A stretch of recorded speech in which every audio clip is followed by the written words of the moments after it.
Bom, bom dia a todos, tudo bem? E aí, muito frio por aí? Hoje, sexta-feira, dia 20, vamos lá ler Provérbios 20, né? Vamos ao nosso estudo de Provérbios. Versículo 1: O vinho produz zombadores, o álcool leva a brigas. Quem é dominado pela bebida não é sábio. Então Deus já está explicando aqui o que ele acha sobre bebida alcoólica, né? O furor do rei é como o rugido do leão. Quem provoca sua ira põe a vida em risco. Evitar contendas é sinal de honra. Apenas o insensato insiste em brigar. Quem tem preguiça de arar a terra na época certa não terá comida no tempo da colheita. Os bons conselhos ficam no fundo do coração, mas a pessoa sensata os traz à tona. Quando a gente recebe o conselho, guardamos no fundo do nosso coração e colocamos em prática, né? Temos que trazer à tona esses conselhos, isso é colocar em prática. Versículo 6. Muitos se dizem amigos leais, amigos leais, mas quem pode encontrar alguém realmente confiável? O justo anda em integridade, felizes os filhos que seguem seus passos. Quando o rei se senta para julgar, analisa todas as provas e distingue entre o mal e o bem. Olha, quem está em posições de liderança, né, precisa analisar todas as provas e distinguir entre o mal e o bem, para ser um rei justo, né? Versículo 9. Quem pode dizer, purifiquei o coração, estou limpo e sem pecado? 2 pesos e 2 medidas. Toda espécie de desonestidade é detestável para o Senhor. Olha, mais uma vez, já em capítulos anteriores, Deus fala sobre a questão da honestidade, sobre 2 pesos e 2 medidas. Isso é detestável para o Senhor. Até crianças mostram quem são, por sua conduta, se agem de modo puro e correto. Ouvidos para ouvir e olhos para ver, ambos são dádivas do Senhor. Se você ama o sono, acabará pobre. Mantenha os olhos abertos e terá fartura de alimento. O comprador pechincha e diz, não vale nada, mas depois conta a vantagem de seu bom negócio. Olha, querer levar vantagem aqui, né? Isso não é legal. As palavras que transmitem conhecimento são mais valiosas que grandes quantidades de ouro e rubis. Olha só o valor do conhecimento. Conhecimento, sabedoria vale mais que bens materiais, né? Com a sabedoria você adquire os bens materiais. Com os bens materiais você não adquire sabedoria. Versículo 16. Quem aceita ser fiador de um desconhecido perderá a roupa do corpo. Olha, Deus falando de novo sobre ser fiador, né? No capítulo anterior já falou isso também. Ela ficará como pagamento de quem garante a dívida do estranho. Tá vendo? Então, por mais que a pessoa seja seu amigo, você não deve ser fiador, para não perder a amizade, né, com ele. Pelo contrário, você deve levar conhecimento, levar sabedoria, né?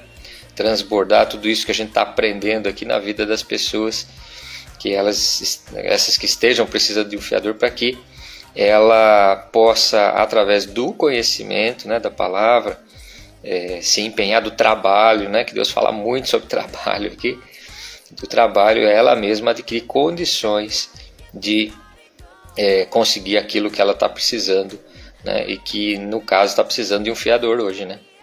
Então, a ponto dela não precisar de um fiador. Versículo 17. Pão roubado tem sabor doce, mas depois será com areia na boca. Mais uma vez Deus falando aqui sobre honestidade, sobre roubo, o que ele pensa aqui. Com bons conselhos os planos são bem-sucedidos. Não saia para a guerra sem boas orientações. O fofoqueiro vive espalhando segredos, portanto, Evite a companhia de quem fala demais. Olha, sobre associações também. Já lemos muita coisa sobre associações nos capítulos anteriores. Então, o fofoqueiro vive espalhando segredos. Portanto, evite a companhia de quem fala demais. Versículo 20. Quem insulta o pai ou a mãe terá sua luz apagada na mais absoluta escuridão. Desonrar pai e mãe, né? A herança obtida antes da hora acaba não sendo bênção no final. Não diga, vou me vingar deste mal. Espere o Senhor resolver a questão. O Senhor, nosso Deus, né, é o justo juiz. Ele resolve as questões para a gente, né? Não adianta a gente querer se vingar. A desonestidade é detestável para o Senhor. Mais uma vez, né? Versículo 23. A desonestidade é detestável para o Senhor. Ele não se agrada de balanças adulteradas. Versículo 24. É o Senhor que dirige nossos passos. Então, por que tentar entender tudo ao longo do caminho? Nossa, essa é forte, né? É o Senhor que dirige nossos passos. Então, por que tentar entender tudo ao longo do caminho? Tem coisas que a gente não precisa entender, né? Tem coisas que a gente só precisa receber, né, de Deus, aceitar.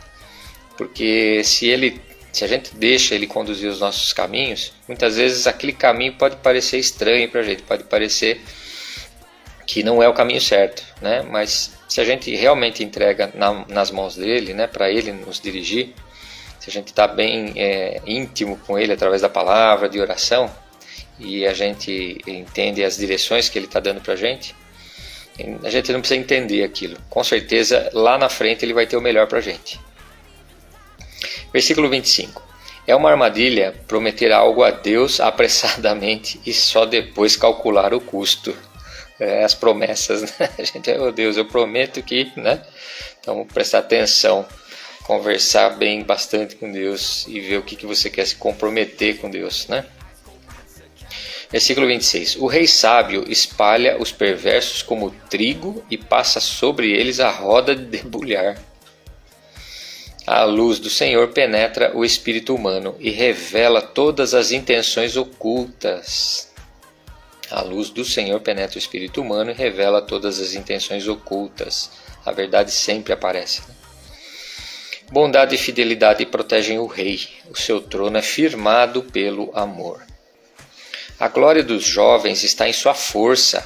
Olá, jovens. A sua glória está em sua força. E o esplendor dos idosos em seus cabelos brancos. Olha só, hein? Eu me considero idoso ainda, mas Deus está falando aqui, né? O castigo físico elimina o mal. Essa disciplina purifica o coração. O castigo físico elimina o mal. Essa disciplina purifica o coração. Então eu tenho que me autoflagelar, Rogério? Não tem nada a ver. É que nessa época que esse versículo foi escrito, lembra? A gente precisa ter sabedoria para ler a Bíblia, colocar os versículos dentro de um contexto, né, bíblico e dentro de um contexto de época. Na época, o castigo físico era como se fosse uma espécie de purificação, né, do corpo e da mente também, né? Então é mais ou menos assim, quando a gente está lá na aula de educação física ou está no exército, a gente comete algum erro, né? O instrutor fala, paga 50, e aí você faz lá 50 flexões, né? Então é mais ou menos isso, entendeu? É para você acostumar através do seu corpo, né? Você está fazendo exercício físico, está fazendo bem para o seu corpo, mas você está entendendo que naquele ponto você errou, né? Então o castigo físico elimina o mal, essa disciplina purifica o coração. Então esse castigo na época, no contexto, né, da época que isso foi escrito, não era bem um castigo, era esse paga 50 flexões que a gente conhece hoje, tá bom? Então é isso, pessoal, terminou aqui no versículo 30, o nosso capítulo de número 20 de Provérbios, né? E amanhã, sábado, a gente vem às 7h30 para ler Provérbios 21, tá bom? Então um ótimo dia para todos, um dia abençoado, produtivo, com sabedoria para administrar tudo que chegar nas mãos de vocês, tá bom? Agradem ao Senhor com suas atitudes e com seu falar. Que Deus abençoe a todos. Tchau, tchau.